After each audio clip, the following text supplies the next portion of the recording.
Terima kasih masih di Sindo Malam. Pemirsa, pasca bentrokan aparat dan massa, Gubernur Aceh Muzakir Manaf mengajak masyarakat Aceh menjaga kerukunan perdamaian. Sementara itu aparat TNI memastikan pasca terjadinya kerusuhan, kondisi di Aceh sudah aman dan terkendali.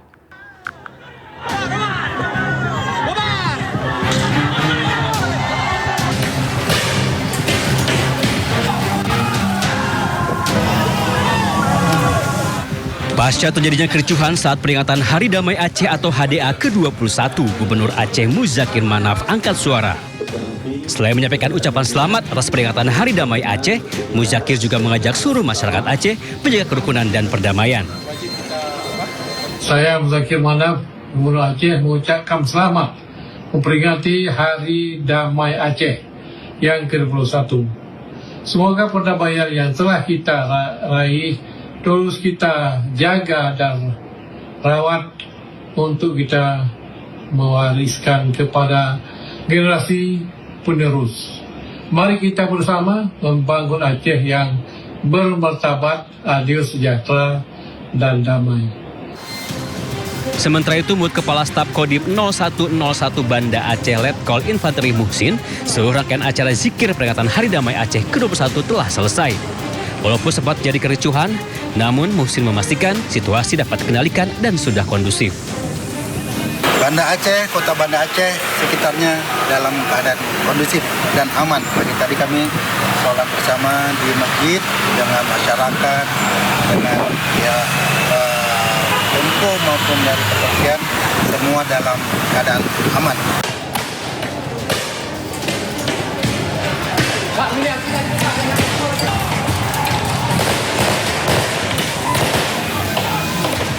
Sabtu siang, peringatan Hari Damai Aceh ke-21 digelar di halaman Masjid Baitur Rahman.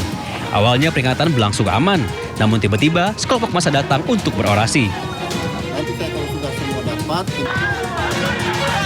Tanpa diduga, mereka menurunkan bendera merah putih, lalu mengibarkan bendera bulan bintang. Seketika aparat TNI dan Polri berusaha membubarkan massa. Bentrokan pun tidak terhindarkan.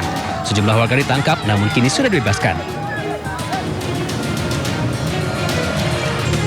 Warga pun diimbau untuk menjaga kerukunan dan perdamaian. Tim Liputan iNews melaporkan. Informasi berikutnya pemirsa, diduga keracunan usai santap MBG, ratusan santri di Sukabumi, Jawa Barat dirawat di 2 rumah sakit. Para santri mengalami gejala mual dan diare.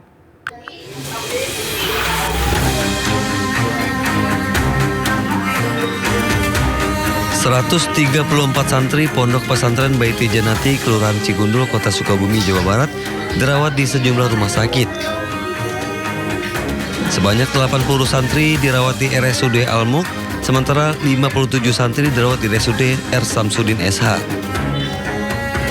Para santri ini mengalami mual, muntah, dan diare. Diduga keracunan usai menyantap menu MBG. Kebanyakan mengeluhnya mual, kemudian ada muntah, sakit perut, gitu ya. Ada juga yang mengeluh sesak gitu, dan juga diare. Penyebabnya kita masih investigasi itu penyebabnya keracunan atau makanan atau apa, kita masih investigasi dari Dinas Kesehatan. Hingga saat ini para santri masih menjalani observasi.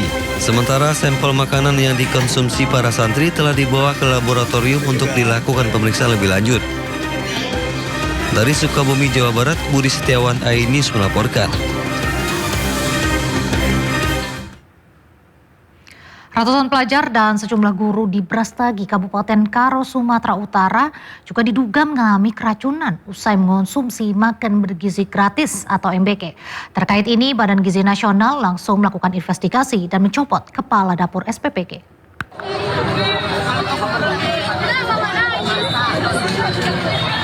Hingga kini tercatat 325 pelajar dari 3 sekolah mengalami gejala diduga keracunan usai menyantap makan bergizi gratis. Pelajar mengalami mual, muntah, dan lemas sehingga harus mendapatkan perawatan di sejumlah rumah sakit.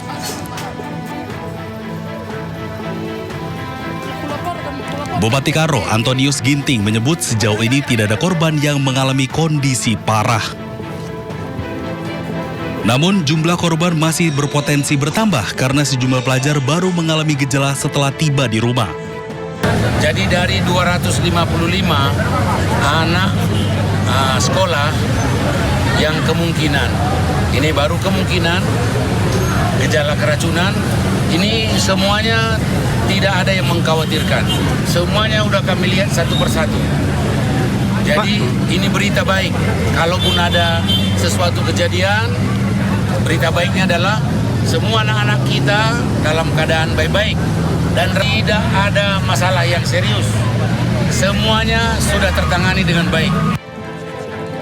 Menanggapi kasus ini, Kepala Badan Gizi Nasional Sudaryono langsung berkoordinasi dengan Bupati Karo Antonius Ginting untuk memastikan penanganan para korban berjalan maksimal dan menyampaikan permintaan maaf. Selamat malam Pak Bupati. Siap. Saya minta maaf Pak Bupati, ini ada yang ramai keracunan ya di tempat Bapak ya? Siap. Kami dari 5 jam yang lalu satu-satu semuanya kami sudah datangi, Pak. Aduh, terima kasih Pak Bupati, terima kasih atas responnya yang prima Pak. Saya perbaiki ini, minta maaf Pak, kita niat hati kan kita kasih gizi anak-anak ini kok ada, kami investigasi Pak, nanti kami investigasi, dapurnya kami tutup, kami suspend dapurnya, kemudian kepala SPPG-nya kami copot Pak. Usai insiden ini, pemerintah Kabupaten Karo memastikan seluruh biaya perawatan korban ditanggung pemerintah, sementara penyelidikan penyebab keracunan masih terus berlangsung. Tim Liputan iNews melaporkan. Beralih ke informasi lain pemirsa, Presiden Prabowo Subianto menyebut bahwa upah buruh harian pengupas bawang sebesar Rp700.000 per kilogram. Pernyataan Presiden dalam sidang tahunan tersebut pun viral di media sosial. Ini hadir bersama kita Ibu Susana dari Kabupaten Bogor. Pidato Presiden Prabowo Subianto dalam sidang tahunan pada Jumat viral di media sosial. Dalam pidatonya, Prabowo memperkenalkan seorang buruh harian asal Bogor, Jawa Barat bernama Susana. Ia disebut sebagai buruh harian pengupas bawang yang mendapatkan upah sebesar Rp700.000 per kilogram. Mengupas bawang. Ini hadir bersama kita Ibu Susana dari Kabupaten Bogor. Ia bekerja sebagai buruh harian. Mengupas bawang dengan upah Rp700.000 per kilogram. Menteri Sekretaris Negara Prasetyo Hadi menanggapi pernyataan Presiden Prabowo terkait upah buruh harian pengupas bawang tersebut. Ia mengatakan belum bisa memberikan penjelasan secara rinci dan akan segera memverifikasi lebih lanjut terkait kebenaran data tersebut. Nanti kita cek ya kalau detailnya kita cek. Padahal harga bawang di pasar tradisional pada Agustus ini berkisar Rp35.000 hingga Rp40.000 per kilogram. Hingga kini publik pun masih mempertanyakan upah fantastis pengupas bawang tersebut. Tim Liputan iNews melaporkan. Kita ke informasi selanjutnya pemirsa, mencari ponsel dan dompet Sutrimo yang raib, keluarga sengaja datangi rumah Febri Adriansyah di Jakarta. Namun karena pintu rumah Febri tertutup rapat, usaha keluarga Sutrimo pun sia-sia.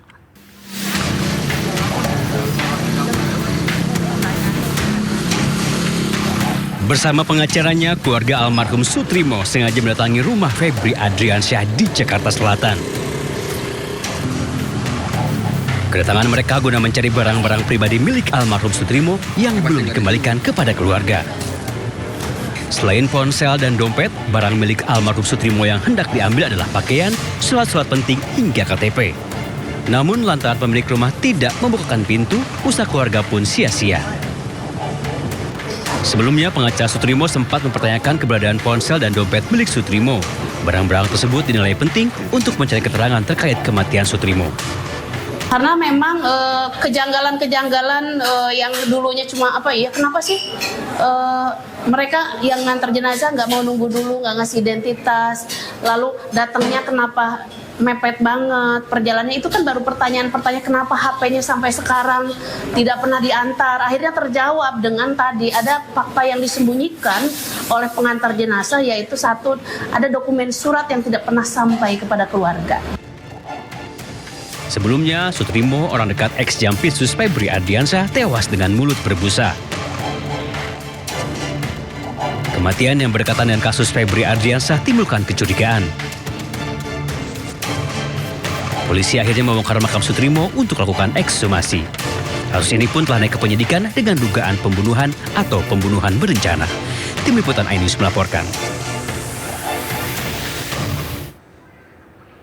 Satu hari lagi pemirsa, langit Jakarta akan semarak oleh atraksi puluhan pesawat canggih TNI Angkatan Udara memperingati HUT ke-81 RI. Nantinya akan ada sejumlah manuver baru yang akan siap meramaikan Hari Ulang Tahun Indonesia.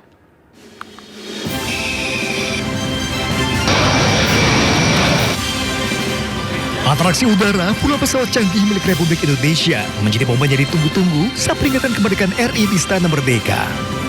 Dan tahun ini di usia ke-81, TNI Angkatan Udara kembali memamerkan alutsista kebanggaan di langit Jakarta.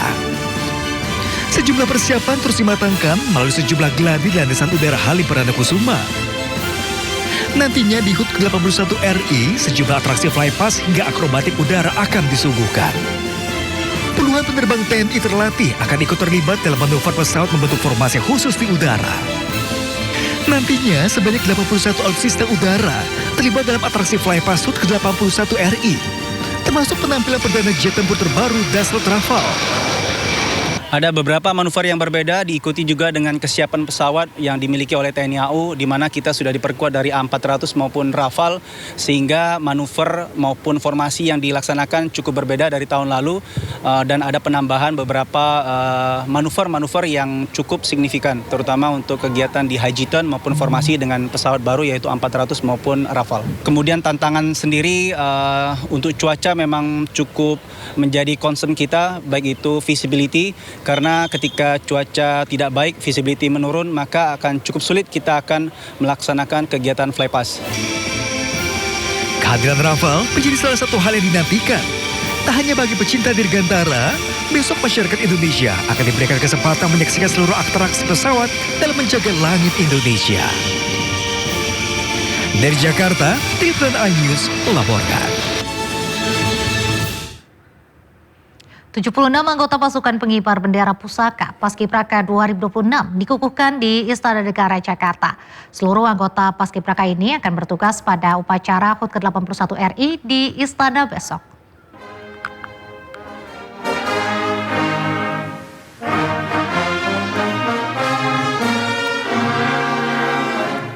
Pengukuhan 76 anggota Paskibraka diawali dengan pelantunan lagu Indonesia Raya dan mengeningkan cipta. Kemudian dilanjutkan dengan pembacaan ikrar oleh Kepala BPIP, Yudian Wahyudi, yang diikuti seluruh anggota Paskibraka. Yulita Rista Lestari, anggota Paskibraka dari Kalimantan Timur, menjadi perwakilan dalam pengukuhan ini. Julita memegang bendera merah putih ditaruh di dada kanan selama membacakan ikrar. Adik-adik calon pasukan pengibar bendera pusaka tingkat pusat. Aku mengaku.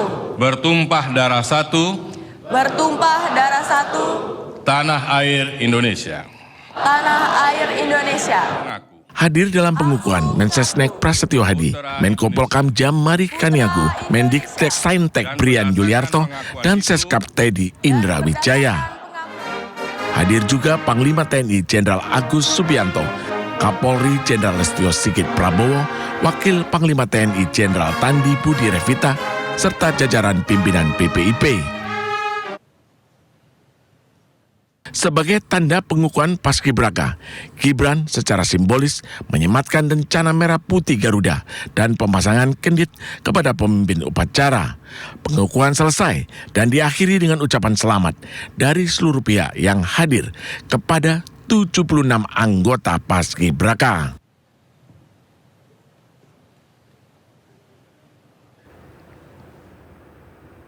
Kawasan wisata Monas terus berbenah untuk menyambut sekaligus merayakan Hari Ulang Tahun Republik Indonesia. Kawasan Monas menjadi salah satu titik utama perayaan HUT RI dengan menyajikan beragam pesta dan hiburan bagi masyarakat. Persiapan kawasan wisata Monas sebagai salah satu titik utama Pesta Rakyat HUT ke-81 RI, sejumlah persiapan pun terus dikebut.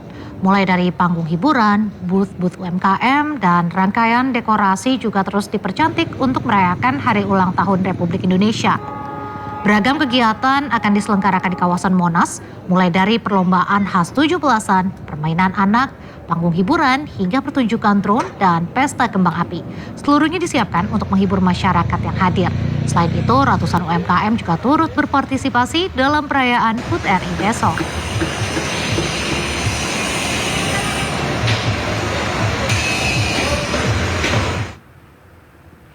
Memeriahkan Hari Kemerdekaan, warga ikut lomba ketangkasan ala Ninja Warrior di Surabaya. Sementara di Kendal digelar lomba tangkap lele dengan tangan kosong di sungai.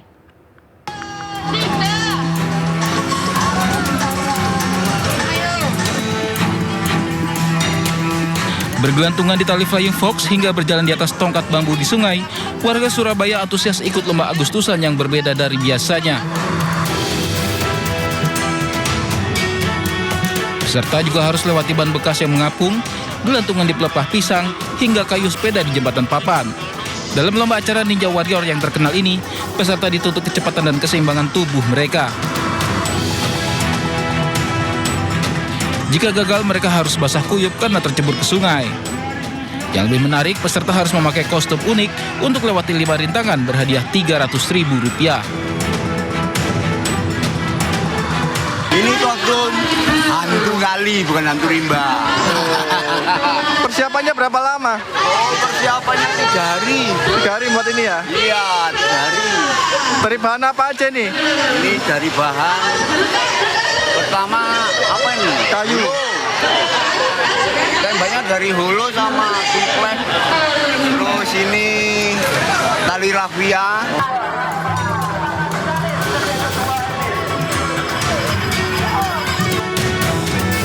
Sementara di Kendal, warga Desa Karangayu, Kecamatan Cepiring menggelar lomba tangkap lele di sungai irigasi. Aksi para peserta saat berusaha menangkap lele mengundang gelak tawa warga. Karena menangkap lele yang licin dengan tangan kosong bukanlah perkara mudah. Sebelum perlombaan dimulai, warga bergotong royong membersihkan sungai agar alirannya tetap terjaga. Melalui lomba yang sederhana ini, warga desa membuktikan bahwa semangat kemerdekaan dapat dirayakan dengan kegiatan sederhana yang menghibur namun penuh makna. Dari Surabaya, Jawa Timur dan Kendal, Jawa Tengah, Rahmat Ilyasan dan Edi Prayetno, iNews melaporkan.